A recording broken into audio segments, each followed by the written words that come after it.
স্বর্ণ, ওইভাবে বলার কিছু হয়নি, ও যথেষ্ট সৎ। শোনো, এইসব ছোট লোকদের না কখনো বিশ্বাস করতে নেই। আমরা গরিব হতে পারি বৌদি, কিন্তু লোভী নই। দুর্বলের উপর বল প্রয়োগ করাটা খুবই সহজ স্বর্ণ।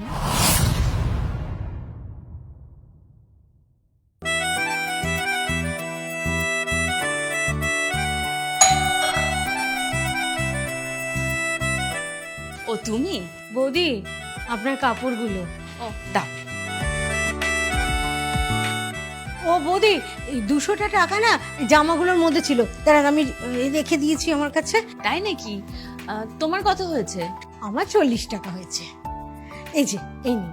বেশ, ওটা তুমি রাখো। কিন্তু আমার কাছে তো 160 টাকা খুচরো নেই বৌদি। আরে তুমি পুরোটাই রাখো। রাখবো, কিন্তু আরে রাখো না। আচ্ছা ঠিক আছে। আচ্ছা।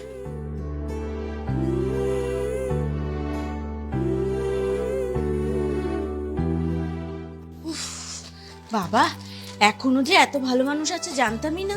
কি হয়েছে? হ্যাঁ, আরে যার কাছে আমাদের আয়রন করতে দিই, ওই দিদিটা তোমার একটা জামার পকেটে নাকি 200 টাকা পেয়েছে, সেটা আবার যত্ন করে তুলে রেখেছে। আর যখন তোমার জামাগুলো দিতে এলো, 200 টাকাটাও আমায় রিটার্ন করে দিল। বাহ, সৎ আছে তো। কত ভালো মানুষ বলো। একটা কাজ করো, ওই আরো কিছু জামা কাপড় জমেছে, ওগুলো দিয়ে দিও, কেমন? আচ্ছা ঠিক আছে। আর আমি একটু বেরোচ্ছি, ফিরতে দেরি হবে। আচ্ছা ঠিক আছে।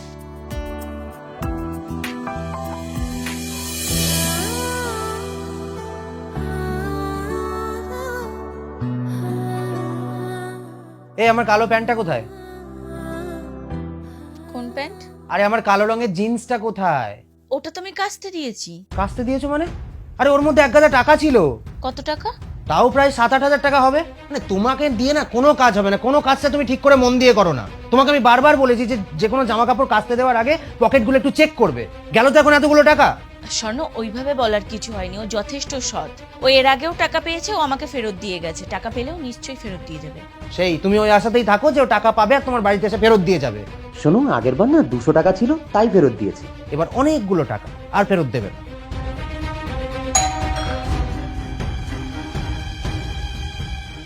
এখন আবার কে এলো?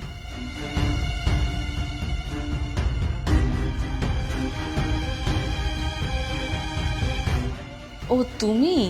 হ্যাঁ বৌদি, এই যে কাপড়গুলো। আচ্ছা আচ্ছা, দাও। বেশ ভালোই ও করেছো। তুমি, দেখি কাপড়গুলো।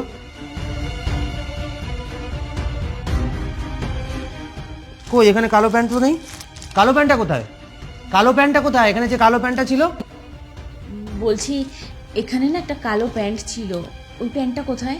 কালো প্যান্ট তো আমার এই জামা কাপড়গুলোর মধ্যে ছিল না বৌদি। হ্যাঁ, বলেছিলাম তো যে থাকবে না। তুমি তো খুব তখন বলেছিলে সৎ, এটা ওটা কত কথা তো তখন বললে। বলেছিলাম তো যে 200 টাকা ছিল, তাই ফেরত দিয়েছে। এখন এতগুলো মোটা টাকা দেখেছে, ব্যাস অমনি গায়েব। শোনো, এইসব ছোট লোকদের না কখনো বিশ্বাস করতে নেই। মা, এই যে প্যান্টটা ফেলে এসেছিলে। কই দেখি। কই টাকা কোথায়? কোথায় টাকা? হ্যাঁ, টাকা কোথায়? দাদাবাবু, পিছনের পকেটে দেখুন। আচ্ছা, পিছনের পকেটে? পিছনের পকেটে বুঝে হাত দিলেই টাকা পাবো? হ্যাঁ, এই তো হাত।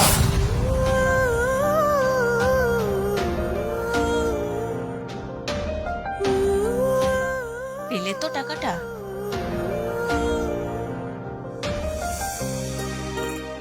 তুমি কিছু মনে করো না ভাই, আসলে ও কথাটা ওইভাবে বলতে চাইনি।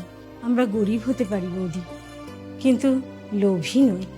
আজ টাকাটা না নিতেই দাদাবাবু এতগুলো কথা আমাকে বলল, আর নিলে তো উপরওয়ালার কাছে জবাবদিহি করতে হতো। চল বাবা, চল।